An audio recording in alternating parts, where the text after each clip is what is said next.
देखिए, मैं इस इलाके में पहली बार आया हूँ, नाम तो बहुत सुना था कि बहुत ही शांति प्रिय इलाका है, और आज आकर देख भी लिया कि जिस प्रकार का मैंने यहाँ पर लोगों में आपस में सद्भाव देखा, उससे मैं बहुत ही प्रभावित हुआ हूँ। और इसकी इनके सांप्रदायिक संभाव की आजकल हमारे देश में मैं समझता हूँ अहमियत पहले मुकाबले में बहुत ज़्यादा है।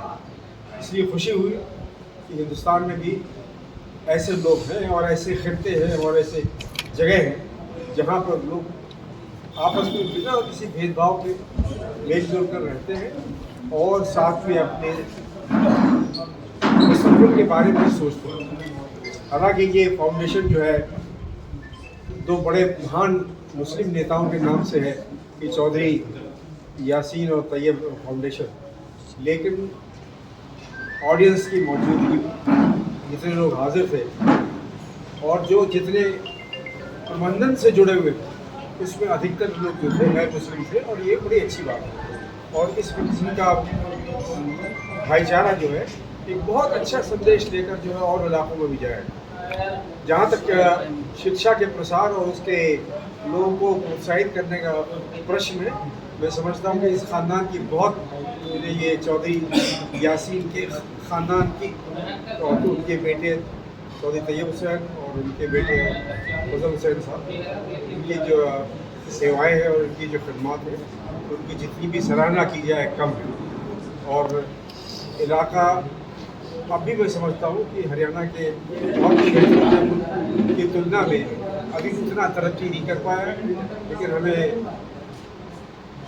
आशावाद होना चाहिए कि धीरे धीरे प्रगति की लौ, जो उन्नति की लौ हरियाणा के और हिस्सों में फैल रही है, वो यहाँ भी फैलेगी।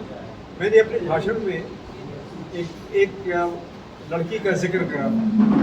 एक लड़की छोटे से गांव की रहने वाली, उसके बाप ने पढ़ने में तेज थी, अलीगढ़ भेजा, वहाँ से उसने LLB किया और LLM किया, और जुडिशल सर्विस के इम्तिहान में बंगाल में बैठी और तीसरा रैंक प्राप्त किया।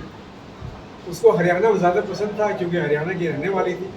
वो हरियाणा के जो है उसकी परीक्षा में बैठी JG की, और देखिए खुदा का करना, उसकी मेहनत लाई, वो सिलेक्ट कर। ये इससे इस प्रकार की जो उदाहरण जो है मैं बच्चों के सामने ज़रूर रखता हूँ कि उदाहरण से बड़ी प्रेरणा मिलती है कि बच्चों में ये भावना जागृत होती है कि अगर औरों ने कुछ कर दिखाया है तो हम भी तो इंसान हैं, हम क्यों नहीं कर सकते। और इस भावना को हम लोगों को प्रोत्साहित करना चाहिए।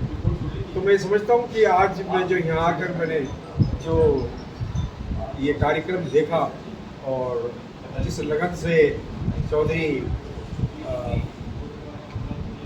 फजल हुसैन साहब ने जो इतने बड़े प्रोग्राम का आयोजन किया, मुझे बड़ी खुशी हुई, क्योंकि मैं इनके पिताश्री के साथ जो है काम कर चुका हूँ जब मैं सर्विस में था, और मुझे पूरी उम्मीद है कि अगर इसी लगन के साथ वो जुड़े रहे तो ये इलाका जो है शिक्षा के क्षेत्र में अग्रणीय रोल जो है निभाएगा।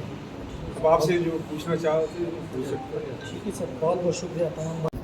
जैसा कि आपने देखा ही है, प्रोग्राम तो अभी चल ही रहा है, और उसके अंदर हमने 10वीं और 12वीं में जिनका सबसे ज़्यादा नंबर आए थे तो उनका हमने सम्मान किया, एक हिम्मत बनाने कि वो और मजबूती के साथ मेहनत करें और कोशिश करें, क्योंकि ज़माना प्रतिस्पर्धा का है, कंपटीशन का ज़माना है। जितनी वो मेहनत करेंगे उतने अच्छे उनको अवसर मिलेंगे, रोजगार मिलेंगे, नौकरियाँ मिलेंगी, तो आगे तभी तरक्की होगी। तो सर ये जो आपकी फाउंडेशन है कब से ये वर्क कर रही है? और इस पर हम काफ़ी दिनों से काम कर रहे हैं, और इसको अमली जामा हम पहना रहे हैं। आहिस्ता आहिस्ता इसके अंदर और भी चीज़ें लाएंगे, स्कॉलरशिप, इसके अलावा स्किल एम्प्लॉयमेंट की बात कोशिश रहेगी कि इलाके की तरक्की। तो सर आज कितने बच्चों को सम्मानित किया गया? नंबर तो मुझे एग्जैक्ट नहीं पता, लेकिन 450 प्लस बच्चे और भी है, तो कोशिश अगले साल भी करेंगे, तो वजीफे की बात करेंगे। सर देखिए तिजारा विधान अपने भाषण में मैंने